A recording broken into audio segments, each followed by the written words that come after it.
this short video. I'm going to show you the colouring and lacquering process for this coloured hollow form that I've made. The hollow form is made out of beech and the finial is made out of a piece of sycamore. Hope you enjoy the video. So I've turned the hollow form and I've sanded this to 400 grit. I'm going to colour it using Hampshire Sheen intrinsic colours. First thing I'm going to do is colour it with black. This will pick out some of the grain. Once the black has dried, we'll sand that back just so you're leaving a certain amount in the grain to highlight the patterns. So I'm just going to apply this with a bit of kitchen roll folded up. I'm just using up an old sample pot of the black at the moment. Plenty on your kitchen roll, and then just quickly wipe it onto the piece.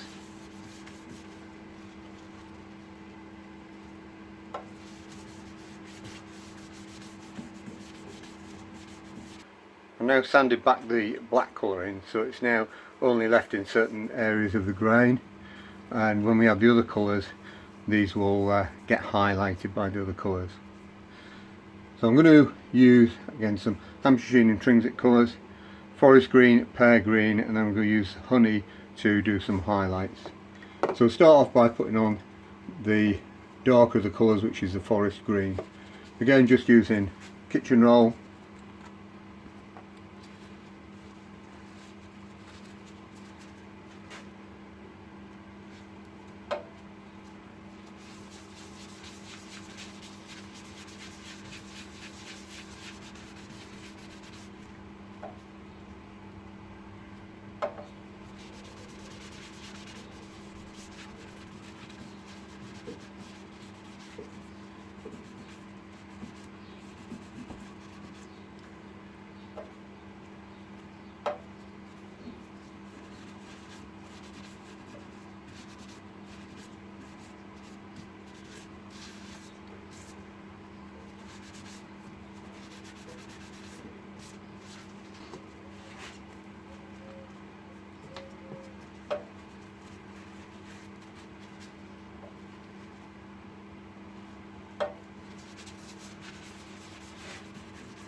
As you add the second colour, just blend the colours together.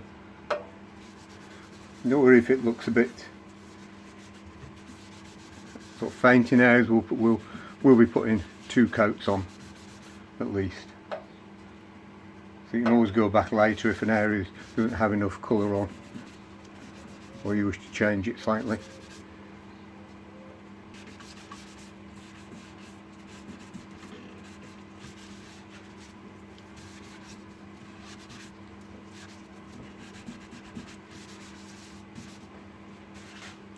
I'm going to go back over with the darker green, and I'm also going to put some over the forest green because it's quite sort of yellowy at the moment, so I just want that a little bit more green into it. And we'll do the previous bits of the forest green to start with.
I'm going to let that dry for a few minutes now until these colours are dry, and then what I'm going to do is cut back some of the areas with a little bit of 400 grit sandpaper.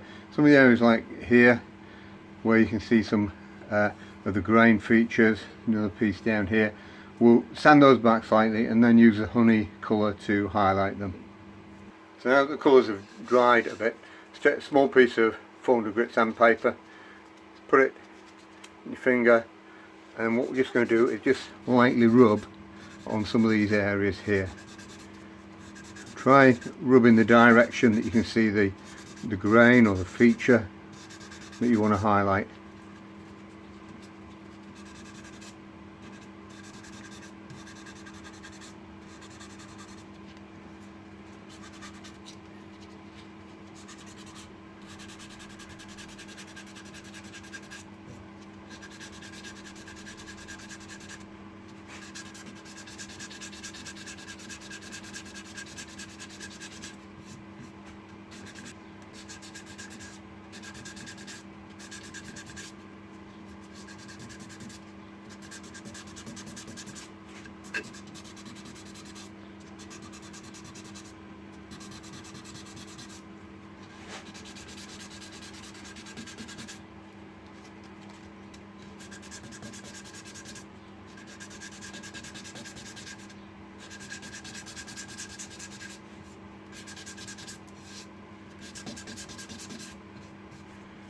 Okay, make sure there's no dust left on the piece, and we're going to take the honey colour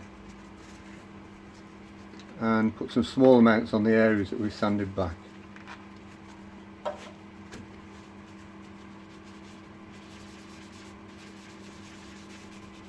Again, blend it into the adjacent areas.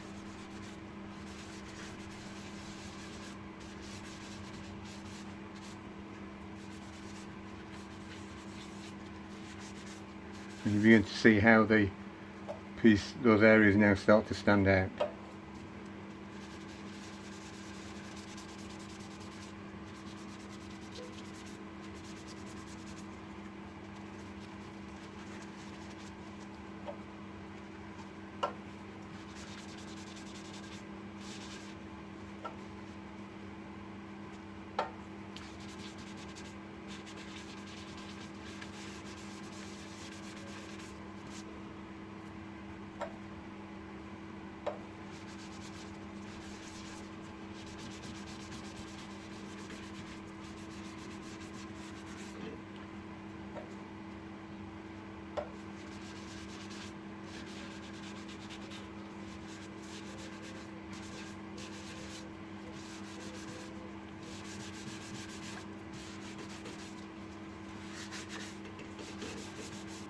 And then if there's any areas that you're not quite happy with the other colours, once you've finished, it'll maybe look a little bit patchy, you can just go back over with the other colours until you're happy.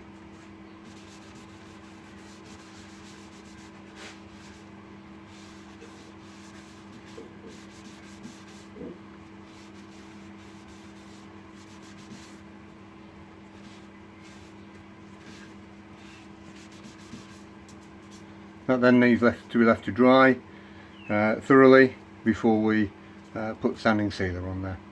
Now the colours are dry, I'm going to put some sanding sealer on. I'm using chestnut cellulose sanding sealer. I'm going to put it on with a kitchen towel. When you do this, some of the colours will come off with it. This is really just some of the excess colouring on the surface, and it's all blended anyway, so I'm not too bothered if it smudges across. If you've done something that's got defined lines between your colours, then you're probably better off using an aerosol based sanding sealer so that you don't get this smudging.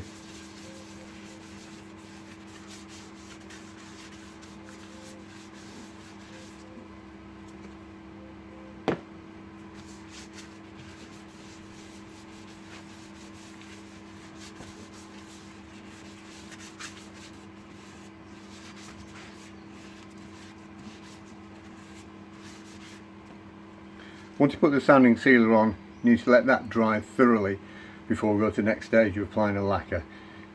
What you don't want to do is applying a lacquer when you've still got solvent in the wood.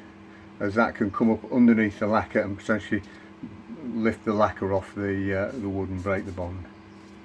Now that the sanding sealer's dry, I'm just going to denib it and burnish it slightly with some white nye web.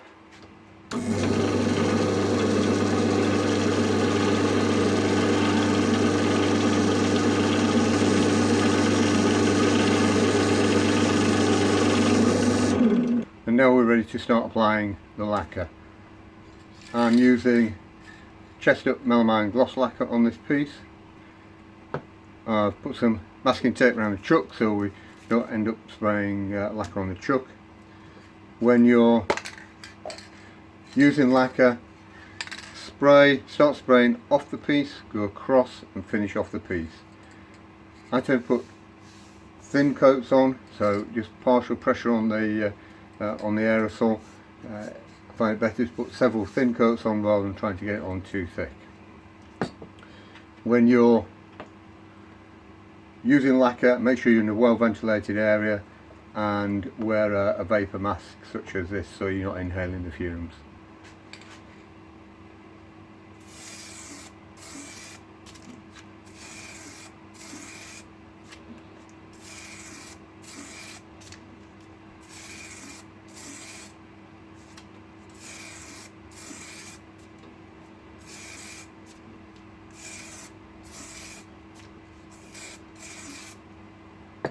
If you think you've missed a piece, don't be tempted to go back and spray more on, because you'll end up with too much lacquer on. Let it dry and you'll pick it up on the next coat.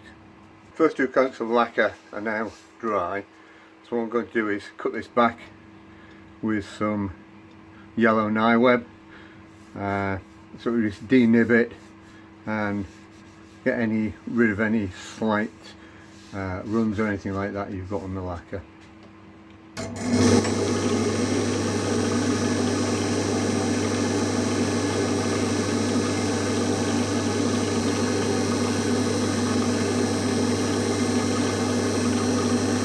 What you may see is a number of scratches or surface looking as though it's dulling. This is not a problem. All those scratches will fill in next time you put, or when you put the next layer of lacquer on. So we just make sure this is dust free, and then we'll put the third layer of lacquer on.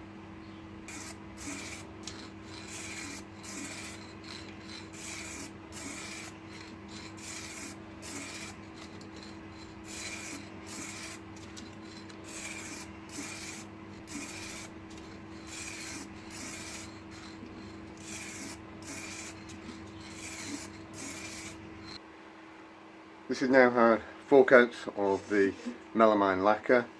I'll let it to dry overnight. What I'm going to do now is polish this. You can do this with a burnishing cream if you wish. I don't have any of that, so I'm going to use Yorkshire Grit microfine abrasive.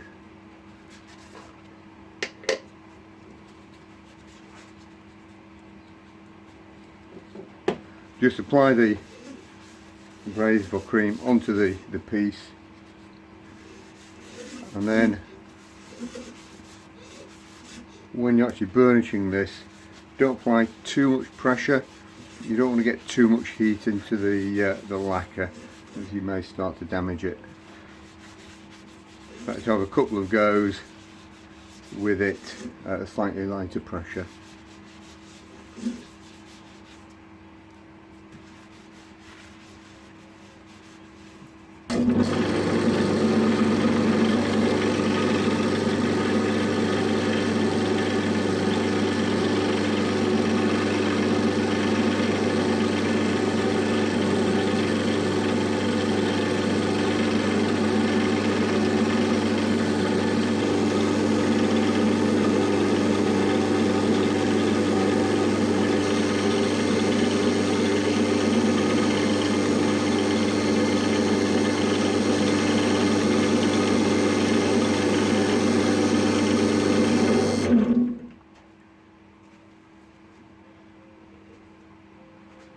And hopefully there you'll be able to see the difference that makes. Extremely shiny and mirror-like finish to the piece. And here we have the finished piece. I've made the finial out of sycamore, given that a couple of coats of chestnut ebonising lacquer and a couple of coats of chestnut acrylic gloss lacquer on top of that, and I hope you can see the shine on the lacquer on the hollow form, bringing out the colours. There'll be some close-up pictures of it after the end of the video. Hope you've enjoyed it, hope it's been of interest. If it has, please subscribe to the channel and you can see when I do my next video. Thank you very much for watching. Bye for now.